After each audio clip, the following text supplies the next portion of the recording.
오늘 함께 나누실 하나님 말씀은 느헤미야 6장 10절부터 19절까지 말씀입니다.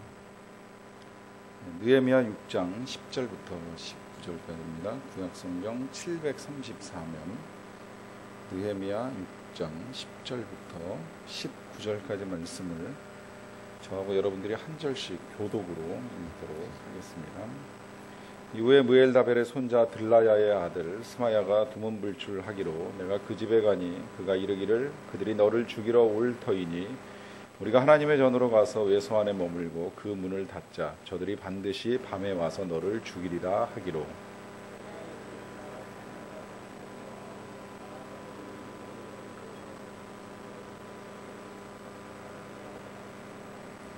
깨달은즉 그는 하나님께서 보내신 바가 아니라 도비야와 산발랏에게 뇌물을 받고 내게 이런 예언을 함이라.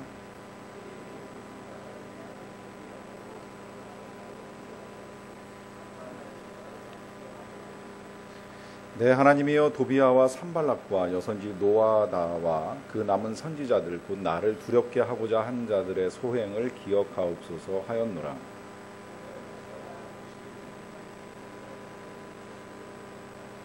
우리의 모든 대적과 주위에 있는 이방 족속들이 이를 듣고 다 두려워하여 크게 낙담하였으니 그들이 우리 하나님께서 이 역사를 이루신 것을 알미니라.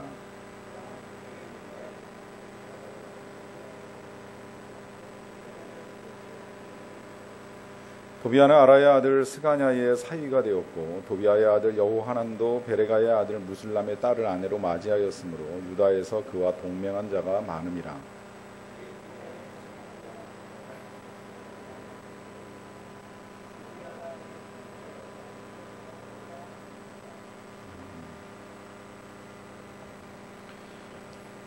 하나님의 일이 이루어져가는 과정을 이렇게 보면 시간은 걸리지만 하나님이 계획하신 일들은 반드시 이루어진다라고 하는 생각이 듭니다. 우리 전도사님이 지난 어제죠. 어제 목사 오시 보셨는데 아마 합격이 되면 안수를 받으실 겁니다. 이 목사님 한 분이 세워지는 과정 중에 하나님의 부르심을 받고 신학에 입학하고 신학 공부 짧게는 3년, 길게 하면 7년 가까이 학부까지 거쳐서 하시는 과정이 있고 끝나고 나면 이제 최소한 전임 사역으로 한 2년 이상 이제 사역을 하고 또 목사고시를 중간에 보고 이제 합격을 하는 긴 과정이 있습니다. 이 긴 과정을 출발선상에서 생각해 보면 상당히 멀기 때문에 거기까지 과연 이제 어떻게 갈 수 있을까라고 하는 생각이 듭니다. 그러나 시간이 지나서 이제 안수를 받을 때쯤 되면 이제 거기까지 올 수 있도록 도와주신 하나님의 은혜를 헤아리면서 상당히 그 깊은 감격에 빠집니다. 여러 가지 우여곡절이 많습니다. 신학 공부를 하는 동안에 대부분의 신학생들의 형편이 좋지 않고 또 여러 가지 시험에 드는 일도 있고 중간중간 회의에 빠지기도 해요. 이거 계속 해야 되나 말아야 되나? 정말 하나님께서 날 부르신 것이 맞는가? 내가 과연 이 길을 끝까지 걸어갈 수 있을까? 아주 별의별 생각들을 다 하면서 이제 고시를 보고 합격하고 안수받는 데까지 이르게 되는데 이제 안수받은 그 시점이 뭐 완성된 건 아니지만 일단락되고 마무리되는 과정 중에 하나님께서 여기까지 인도하셨구나. 또 하나님께서 여기까지 이루셨구나. 이제 이런 귀한 은혜 앞에 감격의 눈물을 흘립니다. 저도 10수년 전에 그런 기억을 가지고 있고요. 아마 대부분의 하나님의 일들은 그런 식으로 진행이 된다고 생각을 합니다. 오늘 우리는 이제 느헤미야의 삶에 있어서 이제 그런 과정을 지금 보고 있는데 오늘 우리가 보게 되는 주제는 느헤미야가 성벽을 이제 완성하는 일입니다. 그런데 이걸 지금 우리가 거슬러서 다시 한번 보자면 그는 그 아닥사스다 왕의 수산궁에서 처음에 이제 이 예루살렘에 대한 소식을 들었고요. 듣고 난 다음에 언젠가 기회가 주어지면 이제 이 예루살렘 땅으로 가서 이 성벽을 세우고 싶다라고 하는 마음의 소망을 갖습니다. 어렵사리 기회를 얻어가지고 예루살렘에 와가지고 성벽을 쌓는 일을 하는데 거기에도 이 느헤미야가 어려운 일을 많이 겪어요. 시험 들 만한 일이 많았습니다. 적들의 조롱도 있었고 비난도 있었고 중상모략. 오늘도 보면 마지막까지 이 공격이 그치지를 않아요. 계속 공격을 받습니다. 이 공격 가운데에 그는 이 성벽을 완성합니다. 하나님의 역사가 이루어지는 것을 보게 됩니다. 그렇기 때문에 오늘 우리도 우리의 삶 가운데서 우리가 각자의 소망을 이루어가는 과정 중에 또 하나님의 역사를 이루어가는 과정 중에 어떤 어려움들이 우리에게 있을 수 있고 또 그 어려움들을 우리가 어떻게 이겨나가야 되느냐라고 하는 것을 이 시간에 저하고 여러분들이 말씀을 통해서 함께 다시 생각해 보기를 원합니다. 먼저 이제 공격의 양상인데요. 그 느헤미야의 성벽 건축을 방해하던 사람들은 이제 마지막으로 아주 교묘한 방법, 쓸 수 있는 모든 방법을 다 동원하다가 아주 교묘한 방법으로 사역을 위축시키는 일을 하게 됩니다. 이게 위축이라고 하는 게 이제 문제예요. 이 사람이라고 하는 것이 자신감을 얻으면 해나가던 일도 훨씬 더 잘할 수가 있습니다. 그래서 보다 더 이제 효율적으로 일을 해나갑니다. 반면에 이 위축이라고 하는 건 잘 하던 사람도 하던 일이 지금까지 해왔던 거와 똑같은 탄력을 받는데 어려움을 겪게 됩니다. 프로야구 선수 중에 아마 그 대부분 이만수 선수는 다 아시는 것 같아요. 우리나라 프로야구가 금년에 만 30년인데 작년에 이 야구 30년 행사를 하면서 전설의 영웅들 10명을 뽑을 때 가장 많이 득표를 한 사람이 이만수 선수라 그러더라고요.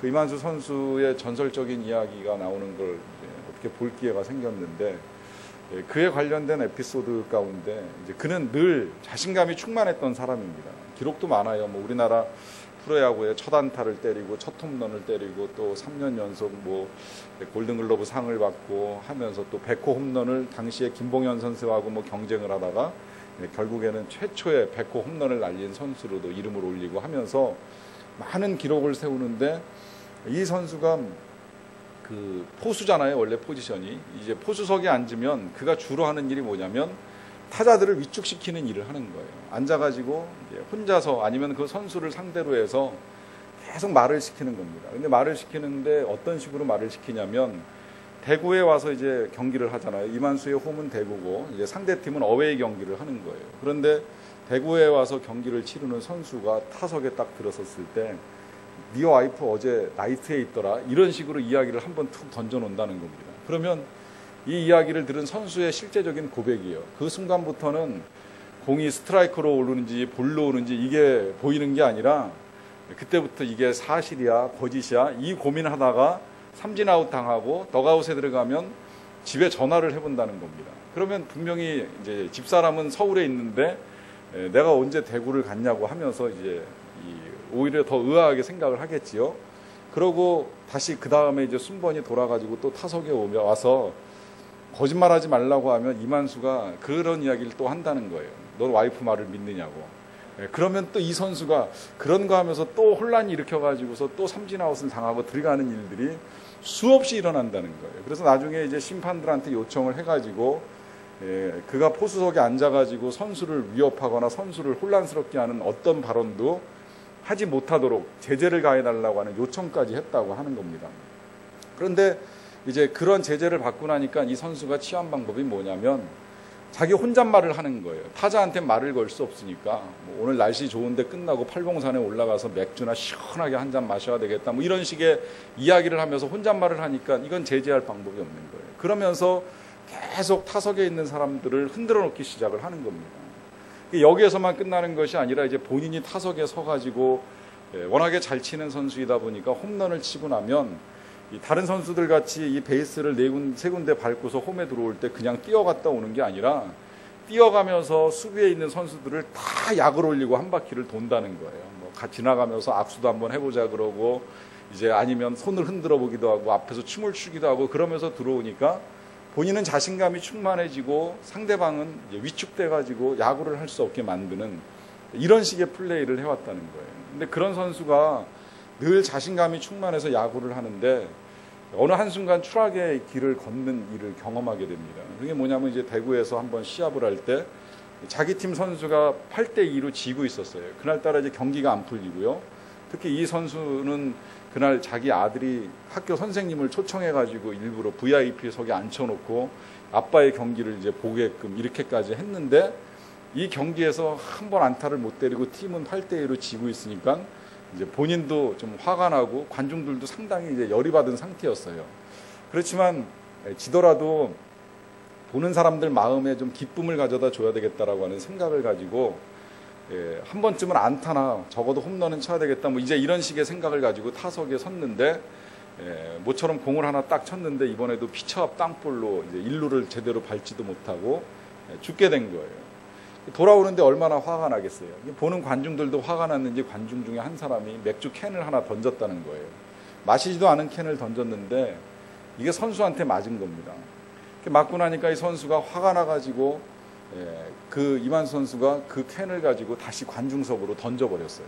던졌는데 문제는 뭐냐면 이 관중들이 화가 난 상태에서 선수가 맥주를 관중석으로 던지니까 다 화가 났겠죠. 이만수 선수 표현으로 기름을 끼얹었다고, 자기 스스로 불난 집에 기름을 끼얹었다 그러면서 그날 모든 관객들 15,000명이 자기를 향하여 가지고 있는 모든 걸 다 집어던져가지고 경기를 더 이상 진행할 수 없을 만큼 그렇게 돼버렸다는 거예요. 그리고 본인은 한 달 동안 출전 정지를 먹었습니다. 그러고서 한 달 동안 쉬면서 자성을 하고 마음을 다져잡고 그러고 다시 이제 플레이를 하기 위해서 한 달 뒤에 나왔는데 안 맞더라는 거예요. 못 때리겠다는 거예요. 그동안에 자기가 그렇게 신나게 하던 야구를 더 이상은 할 수 없다는 겁니다. 왜 그럴까요? 위축된 거예요.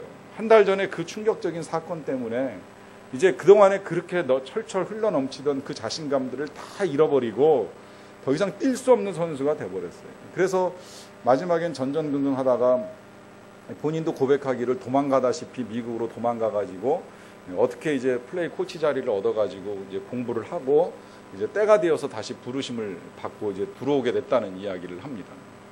여러분, 우리가 한 사람이 자신의 일들을 이루어감에 있어서도 이게 자신감을 갖느냐 혹은 위축이 되느냐라고 하는 것이 그만큼 중요한 일인데, 문제는 사단은 언제나 하나님의 사람들을 아주 교묘한 방법으로 위축시켜가는 일을 한다는 거예요. 오늘 여기 보면 느헤미야가 경험한 일은 이런 일입니다. 그 6장 10절의 말씀인데요.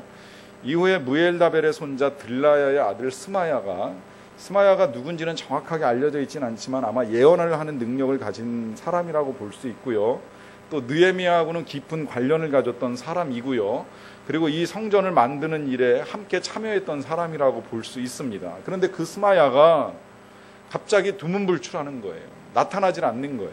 이거 자체가 지금 이제 아주 교묘한 방법을 쓰는 겁니다. 그가 안 오니까 이 느헤미야 입장에서는 걱정이 생기는 겁니다. 목회자도 꾸준히 오던 사람이 어느 날 한 주 갑자기 교회에 안 오시는 분이 생기면 걱정이 앞서요. 도대체 웬일인가. 좀처럼 빠지지 않던 사람이 빠지게 되면 걱정이 돼서 연락을 해보거나 어쨌든 어떤 방식으로든 이제 찾아가는 일들을 하게 되는데, 느헤미야가 이게 걱정이 돼가지고 그의 집으로 이제 신방을 갔어요. 갔더니 그가 말하기를 이런 말을 하는 겁니다. 여기서 그들은 느헤미야를 공격하는 사람들인데, 그들이 너를 죽이러 올 터이니 우리가 하나님의 전으로 가서 외소 안에 머물고 그 문을 닫자. 저들이 반드시 밤에 와서 너를 죽이리라. 아주 기가 막힌 이야기잖아요. 너를 죽이겠다라고 하는 정보가 있다. 아니면 내가 기도해 봤더니 네가 죽을지도 모른다고 하나님이 가르쳐 주시더라. 피해야 된다. 어디로 피하겠느냐? 성전 안으로 들어가자. 일단 성전 안에 숨어가지고 목숨을 살리자. 그럴듯한 제안이죠. 그럴듯한 제안인데 잘 생각해 보면 이 제안이 아주 교묘한 거예요. 왜? 제사장이 아닌 다음에는 절대 그 누구도 성전에 들어갈 수가 없거든요. 여기 민수기 18장 7절 말씀을 보시면 너와 네 아들들은 제단과 휘장, 이거는 지금 아론과 그 제사장들에게 하시는 하나님의 말씀인데, 제단과 휘장 안에 모든 일에 대하여 제사장의 직분을 지켜 섬기라. 내가 제사장의 직분을 너희에게 선물로 주었은즉 거기 가까이 하는 외인은 죽임을 당할지니라 라고 하면서 성소는 아무도 들어갈 수 없다는 거예요. 거긴 느헤미야가 아무리 총독이라고 할지라도 제사장이 아닌 다음에는 들어갈 수가 없어요. 여기 들어갔다가 문둥병에 걸려 죽은 왕도 있어요. 그 역사를 느헤미야가 모르는 사람이 아니에요. 그러니까 들어갈 수 없는데 마치 도와주는 것처럼 아주 교묘하게 거기를 일단 우리가 숨어 들어가는 것이 어떻겠느냐라고 하면서 느헤미야에게 슬며시 제안을 합니다. 여러 가지가 걸리는 거예요. 일단 들어가면 율법 어겼다라고 저 총독이 우리를 위하는 것 같지만 율법을 범하고 성소에 숨었다라고 하는 비난할 거 아닙니까? 또 거기서 끝납니까? 아무 일이 일어나지 않고 난 다음에 느헤미야가 나면 지 한 몸 살겠다고 성소로 도망간 비겁한 지도자, 이런 비난을 할 게 너무나도 분명해지잖아요. 그러니까 느헤미야가 6장 12절에서 깨달은즉 그는 하나님께서 보내신 바가 아니라 도비야와 산발랏에게 뇌물을 받고 내게 이런 예언을 하는 것이라 라고 하는 것을 분별을 합니다. 이렇게 악한 일에 뇌물을 받고 도와주는 사람들이 있기에 그것을 분별하는 것이 필요하다는 거예요. 느헤미야는 깨달았어요. 분별을 했다는 이야기입니다. 그는 하나님 보내신 사람이 아니구나. 여러분, 과연 어떻게 이 느헤미야가, 이 예언자 스마야가 예언한 것이 하나님께서 보내신 예언이 아니라고 하는 것을 깨달을 수 있었을까요? 이건 우리가 일상에서도 아주 중요한 분별의 기준이기 때문에 알아두시면 참 좋습니다. 분별의 지혜라고 하는 것이요, 다른 데서 나오는 것이 아니라 하나님의 말씀에 순종하는 데서 나옵니다. 또 하나님의 말씀을 이해하고 하나님의 말씀을 통해서 하나님의 성품을 아는 것에서 분별의 지혜가 생깁니다. 하나님은요, 절대로 하나님의 성품을 거스르는 일을 하지 않습니다. 또 하나님께서 하나님의 말씀과 명령을 거스리라고 하시지도 않습니다. 예수님도 그건 틀림없으셨어요. 예수님도 율법을 폐하러 오신 것이 아니라 율법을 완성하러 오셨다고 말씀하셨습니다. 율법이 잘못된 거라고 말씀하신 적은 한 번도 없어요. 그러나 율법을 보다 차원 높게 완성해 가기 위하여서 그 율법의 근본 정신을 우리들에게 가르쳐 주신 거예요. 그렇기 때문에 하나님은 절대 하나님의 말씀이나 하나님의 성품을 거스르지 않는데, 이 스마야가 예언하듯이 와가지고 성소에 들어가라고, 들어갈 자격이 없는 사람에게 성소에 들어가라고 하면 이건 하나님께서 시키신 것이 아니라는 게 분명해지는 거죠. 그걸 깨달을 수 있는 지혜가 느헤미야가 말씀을 알고 있었기 때문입니다. 그리고 그 말씀에 순종했기 때문이라는 거예요. 순종은 우리에게 이런 능력을 가져다 줍니다. 하나님의 말씀이냐 아니냐를 분별할 수 있는 능력을 가져다 준다는 거예요. 거기에서만 이 순종의 능력이 나타나는 것이 아니라, 심지어 이 순종의 능력은 그 신명기 28장 15절을 보시게 되면, 네가 만일 내 하나님 여호와의 말씀을 순종하지 아니하여 내가 오늘 내게 명령하는 그 모든 명령과 규례를 지켜 행하지 아니하면 이 모든 저주가 내게 임하며 내게 이를 것이니 라고 하면서 순종하지 아니할 때 저주가 임할 것을 경고합니다. 역으로 말하면 순종은 우리가 저주로부터 피해가게 합니다. 진노를 벗어나는 길을 준다는 거예요. 이게 얼마나 기가 막힌 분별입니까?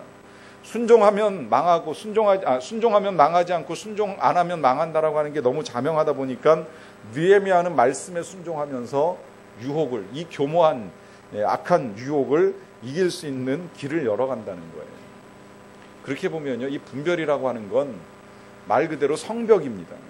느헤미야가 성벽을 쌓고 있는 일을 하고 있는데, 이것보다 더 중요한 일은 뭐냐면 우리가 우리의 영혼의 성벽을 쌓는 일입니다. 영혼의 성벽을 쌓는다라고 하는 건 내 안에 들어오고 나가는 것을 우리가 살피면서 분별할 수 있는 지혜가 필요하다는 거예요. 필요한 것은 받아들이고 필요 없는 것은 내보내는 마음의 성벽이 필요하다라고 하는 것입니다.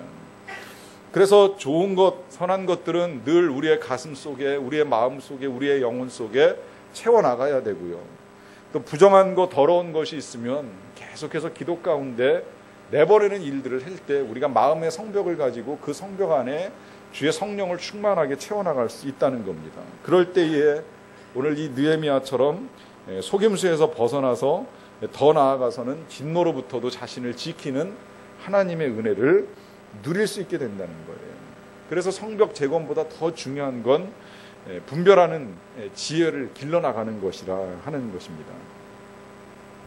이런 공격을 하는 사람 중에요, 우리가 또 유의해야 될 것이 뭐냐면, 이 하나님의 일을 하는 사람들의 친인척 중에도 혹은 가족 중에도 이런 사람들이 있을 수 있다는 거예요.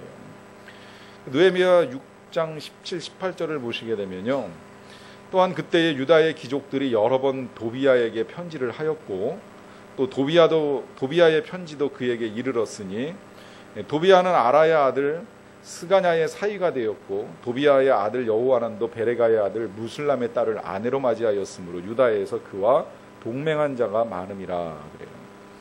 여기 여러 이름들이 나오는데 그냥 그 중에서 중요한 이름만 좀 보시게 되면 베레가의 아들 무슬람이라고 하는 사람입니다. 그 베레가의 아들 무슬람이라고 하는 사람은 이 느헤미야가 성벽을 쌓을 때 3장에 한 번 나왔던 사람이에요. 한 번 나오지 않고 2번 나왔습니다. 2번 나왔다는 이야기는 한 군데만 쌓은 것이 아니라 자기가 쌓아야 될 지역을 다 쌓고 또 다른 지역으로 가가지고 그 지역도 또 성벽을 쌓는 일을 할 정도로 충성스러웠던 사람이 베레가의 아들 무슬람입니다. 반면에 여기 도비야는 누구예요? 도비야는 끊임없이 지금까지도 계속 느헤미야를 공격하는 사람이에요. 심지어는 유대인들까지 다 자기 편으로 만들어가지고 이 느헤미야를 공격하기 위해서 동맹을 맺기도 하고 또 편지를 주고받는 일들을 통해서 이 계속 느헤미야를 괴롭혔던 사람인데, 문제는 이 도비야의 아들 여호하난이 베레가의 아들 무슬람의 딸을 아내로 맞이했다는 거예요. 무슨 이야기예요? 느헤미야를 도와주는 사람과 느헤미야를 공격하는 사람 사이에 사돈이 되었다는 겁니다. 이런 일들이요, 실제로 일어납니다. 실제로 많이 일어납니다. 그렇기 때문에 예수님이 그런 말씀을 하셨잖아요. 사람의 원수가 자기의 집안 식구리라 말씀하셨어요. 무슨 이야기예요? 우리 집안 식구들 중에도 내가 믿음을 가지고 살아가는 것을 방해할 만한 사람들이 있을 수 있다는 거예요. 내가 믿음을 가지고 살아가는 동안에 집안 식구들로 인하여서 시험에 들거나 혹은 집안 식구들로 인하여서 믿음이 흔들리는 일은 우리도 만날 수 있다는 겁니다. 너희 집안 식구가 원수라고 하는 이 말씀은 집안 식구하고 싸우라는 이야기는 분명히 아닙니다. 하지만 집안 식구들로 인해서 우리가 시험에 들 수도 있고 또 믿음이 흔들리는 일을 만날 수 있기 때문에 그때 흔들려서는 안 된다는 거예요. 그때 진리를 분별하지 못하고 넘어가서는 안 된다는 거예요. 그 진리를 분별하지 못하고 원수 같은 집안 식구하고 마음 합치다가 망한 부부가 있죠. 아나니아와 삽비라 부부입니다. 둘 중에 한 사람이 먼저 나쁜 생각을 하였는데 사실은 그럴 때는 진짜 원수같이 대하고 잘못된 생각을 누군가는 바로잡아 주었어야 됐는데 이걸 하지 못하다 보니까 두 사람이 다 범죄하고 둘 다 함께 한날 세상을 떠나는 불행을 겪게 됩니다. 그런 어리석음에 빠지지 말라는 거예요. 그래서 내 가족이다, 내 편이다, 동맹을 맺었다, 이것이 중요한 것이 아니라 하나님의 일을 그가 진정으로 위하고 있느냐, 하나님의 일을 방해하고 있느냐라고 하는 이런 분별이 필요하다라고 하는 것입니다. 이러한 일들이 일어나는 이유가 있습니다. 그것은 하나님의 사람이 범죄하게 하려는 의도를 가지고 있기 때문입니다. 느헤미야 6장 13절에서 그들이 이제 여기 공격하는 사람들이 왜 스마야에게 뇌물을 주었느냐 까닭을 이제 몇 가지 이야기하는데, 나를 두렵게 하고 또 이렇게 함으로 범죄하게 하고 또 악한 말을 지어서 나를 비방하게 하려 함이었느니라. 지도자에게 있어서 가장 중요한 덕목을 꼽으라고 하면 그건 고대나 지금이나 관계없이 다 도덕성이라고 생각을 합니다. 일단 도덕적으로 문제가 발생한 사람이 지도력을 계속 유지해 간다라고 하는 건 어려운 일입니다. 그러다 보니까 지금 이 사람들이 이 느헤미야의 지도력에 타격과 흠집을 입히기 위해서 이제 선택한 방법이 뭐냐면 그가 죄를 짓게 만드는 거예요. 그를 위하는 척하면서 성소로 들어가라고, 성소에 좀 숨어보라고, 그것도 마치 하나님께서 예언하신 것처럼 말씀해가지고 그가 피해 들어가는 척하면서 그를 이 범죄에 올가매려고 하는 그런 계획을 세웠다는 거죠. 뿐만 아니라 악한 말을 지어서 이제 계속 그를 비방해가지고 그의 도덕성과 지도력에 흠집을 내려고 하는 것인데, 이런 일들이 이제 하나님의 사람을 범죄하게 하려는 의도 때문에 진행되는 겁니다. 그렇기 때문에 우리에게 분별력이 필요하고 그 분별의 지혜가 말씀에 순종해서 나온다고 하는 것입니다. 또 하나의 이유가 있습니다. 그건 이제 느헤미야 6장 19절에서 나오는 말씀인데요. 그들이 도비야의 선행을 내 앞에 말하고 또 내 말도 그에게 전하매 도비야가 내게 편지하여 나를 두렵게 하고자 하였느니라. 또 계속 이렇게 지금 도비야를 통하여서 이제 공격을 하는 이유는 뭐냐면 하나님의 사람이 두려움에 빠지기를 원하기 때문이에요. 이 두려움이라고 하는 것이 이제 아까 우리가 서두에 이야기했던 이제 위축부터 이제 얻게 되는 결과예요. 자신감이 충만한 사람은 사실 두려워하지 않습니다. 그 자신감 때문에 때로는 두려워할 만한 상황 속에서도 용기를 가지고 나아갑니다. 그러나 반면에 한번 두려움에 빠지기 시작을 하면 그 두려움 때문에 있지도 않을 일들을 미리 염려하고 걱정하고 근심하면서 아무것도 못하는 일에 놓일 때가 있어요. 대표적으로 엘리야가 그런 사람이었습니다. 엘리야 보면 그가 850명의 바알 선지자를 상대로 싸울 때는 아주 그 성령도 충만하고 능력도 충만하고 자신감도 충만하잖아요. 심지어 막 조롱까지 하면서 신이 나게 하늘에서 불을 내려가지고 이기잖아요. 그런데 어느 한순간 이세벨이 그를 죽이겠다라고 하는 위협의 소리를 딱 듣는데 두려움의 영에 사로잡힌 거예요. 그러니까 정신없이 도망을 가요. 도망가는 과정 중에 하나님이 따라가셔서 먹여주시고 깨워주시고 다시 말씀해 주시는데 못하겠다는 거예요. 죽겠다는 거예요. 죽여달라는 거예요. 힘들겠다는 거예요. 왜 그래요? 위축돼서 그래요. 눌려서 그러는 거예요. 한번 붙잡히면 이런 엄청난 결과를 가지고 오는 것이 두려움입니다. 지금 이제 마지막으로 이 공격하는 사람들이 사용한 방법이 느헤미야가 그렇게 위축되고 두려움에 빠져가지고 그가 하려고 하는 일을 못하게 막는 것이 그들의 계획이었어요. 여러분, 왜 사람들이 두려움에 빠지는지를 잘 생각을 해봐야 됩니다. 특히 우리 그리스도인들은요, 두려움에 빠지는 이유가 아주 선명합니다. 그 이유는 뭐냐면 이 지금 문제들이 다 나에게 달렸다고 생각하기 때문이에요. 내 자신에게 이 문제에 해답이 있고 내가 이거를 해결해 가야 된다라고 생각을 하기 때문에 두려움에 빠지는 겁니다. 여러분, 그리스도인들이 가지고 있는 가장 큰 은혜가 뭡니까? 내 인생이 내 것이 아니라 하나님의 것이라는 게 실은 가장 큰 은혜예요. 그것이 은혜가 되는 이유는 뭐예요? 하나님이 책임져 주신다는 거 아닙니까? 아무 염려하지 말라고, 아무 걱정하지 말라고, 네 인생 내가 책임지고 네가 천국 갈 때까지 지키시고 천국에서도 이후로도 영원토록 지키시리라 확신하네. 이 고백처럼 하나님이 지켜주실 것을 확신하기 때문에 우리는 모든 두려움을 벗어날 수가 있다는 겁니다. 예수님도 늘 당부하셨잖아요. 염려하지 마라. 뭘 먹을지 마실지 내일 일을 위하여 그 어떤 것도 염려하지 말라고 끊임없이 당부를 하십니다. 결국 우리가 하나님의 일을 이룸에 있어서 계속되는 공격은 바로 우리로 하여금 이 두려움에 빠지게 하는 것인데, 이제 그 모든 두려움들을 이기고 하나님의 역사를 완성하기 위하여 필요한 것, 첫째, 공격이 계속되어도 담대함으로 나가야 됩니다. 담대함으로 나가는 건 알겠는데 어떻게 담대함으로 나가느냐? 느헤미야의 태도를 봅니다. 6장 11절의 말씀입니다. 내가 이르기를 나 같은 자가 어찌 도망하며 나 같은 몸이면 누가 외소에 들어가서 생명을 보존하겠느냐? 나는 들어가지 않겠노라. 내가 왜 도망가겠냐? 내가 왜 외소에 들어가가지고 성소에 들어가가지고 생명 보존하겠느냐? 안 들어가겠다. 여기 이제 한 두어 가지 의미가 담겨 있는 것 같아요. 치사스럽게 피신하지 않겠다는 거예요. 그리고 또 내가 성소에 들어갈 자격을 갖춘 사람이 아니라는 것도 인정을 하는 겁니다. 내가 제사장이 아닌데 어떻게 감히 성소에 들어가가지고 내 몸을 살리겠느냐. 심지어 도망하면서까지 내가 내 목숨 부지하고 살겠다. 그렇게는 안 하겠다는 겁니다.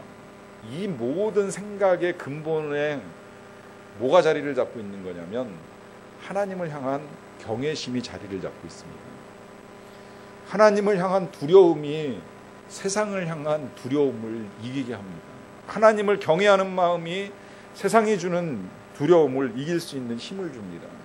그래서 예수님이 무리들에게 이런 부탁을 하셨지요. 그 밑에 누가복음 9장 23, 24절 말씀입니다.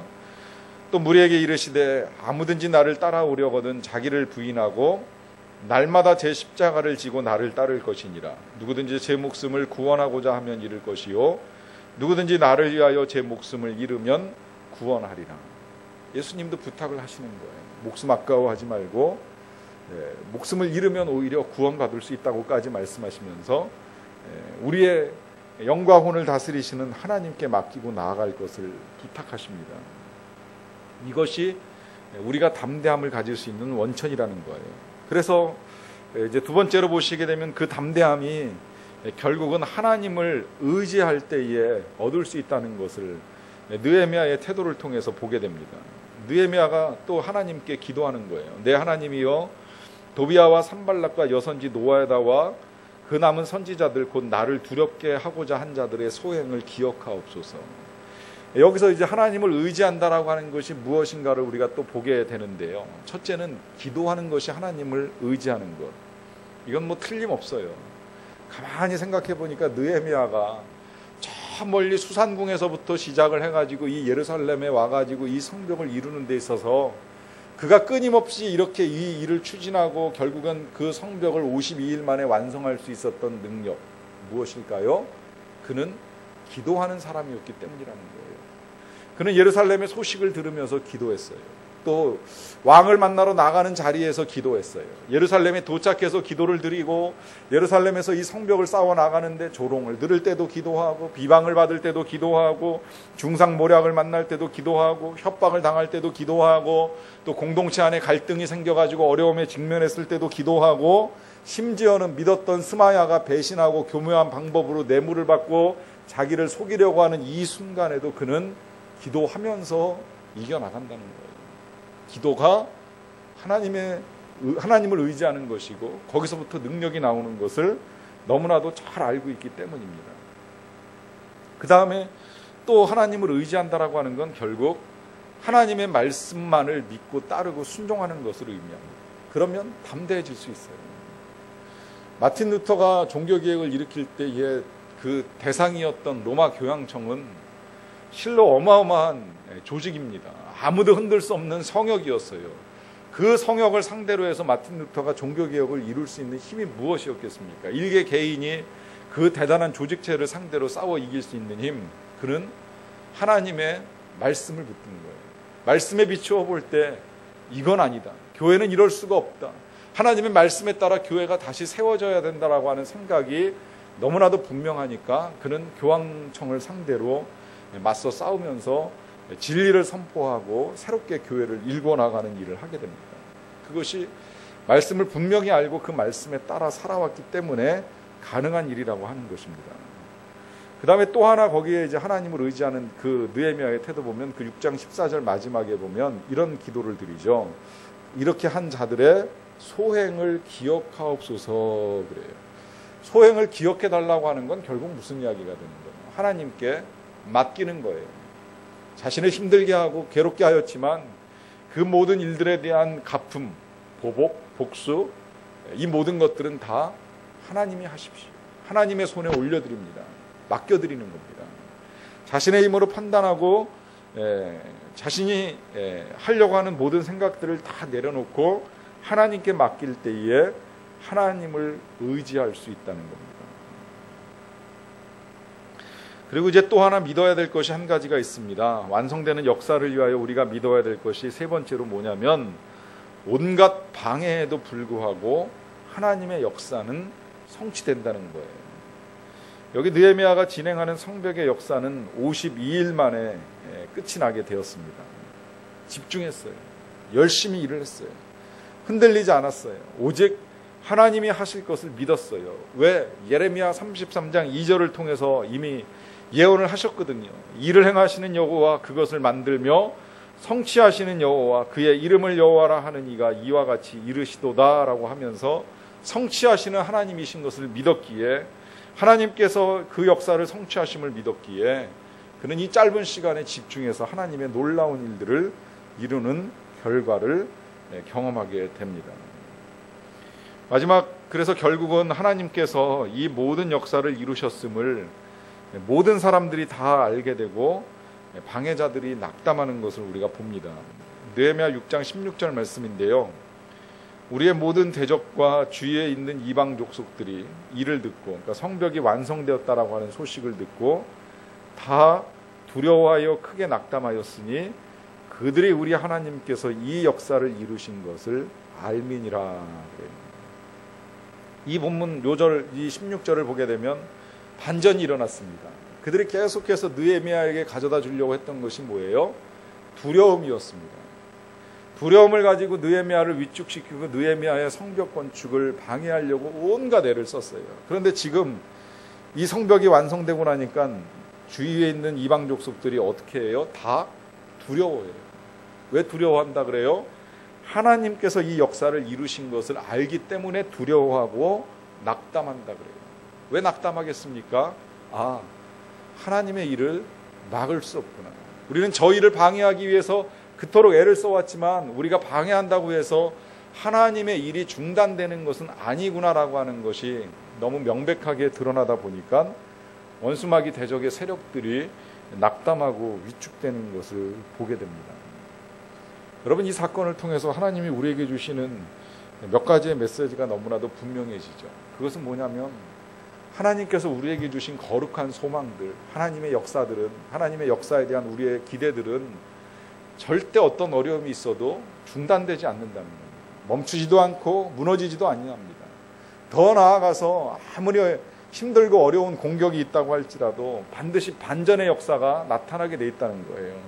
사실 이 일들을 우리가 묵상하면서 가장 최종적으로 얻게 되는 것은 예수님의 재림의 때에 우리가 그 반전의 결과들을 다시 한번 생각을 해보는 겁니다. 분명히 예수님이 재림하실 때에는 낙심하는 사람들이 생겨납니다. 두려워하는 사람들이 생겨납니다. 이제 심판의 칼을 들고 죄악 가운데에서 헤어나올 줄 몰랐던 인생들을 향한 주님의 심판이 예비되어 있기에 그들은 낙심하고 두려워할 것입니다. 반면에 승리하고 즐거워하며 개가를 부르는 사람들이 있을 것입니다. 여러분, 우리가 어느 편에 서 있을까 상상을 해보십시오. 당연히 우리는 하나님의 편에서 하나님의 백성으로 승리의 찬송을 부르는 자리에 서 있게 될 것입니다. 그렇다면 오늘 우리가 이 세상을 살아가면서 지금 하나님과 함께 감당해야 될 이 어떤 일들 속에서도 결코 두려워해서는 안 됩니다. 오히려 계속해서 그럴수록 더 마음을 말씀에 맞추고 말씀으로 내 성벽 안에, 마음의 성벽 안을 채워나가면서 하나님과 함께 나아갈 때에 우리는 두려움을 이기면서 하나님의 일을 이루어갈 수 있습니다. 그 이룬 일들을 통하여 하나님의 역사를 함께 찬송할 수 있는 저와 여러분들이 다 되시기를 간절히 축원합니다. 우리 함께 찬양하고 잠깐 같이 기도하고 하도록 하겠습니다. 우리 제일 먼저 불렀던 찬양 같이 불렀으면 좋겠습니다. 나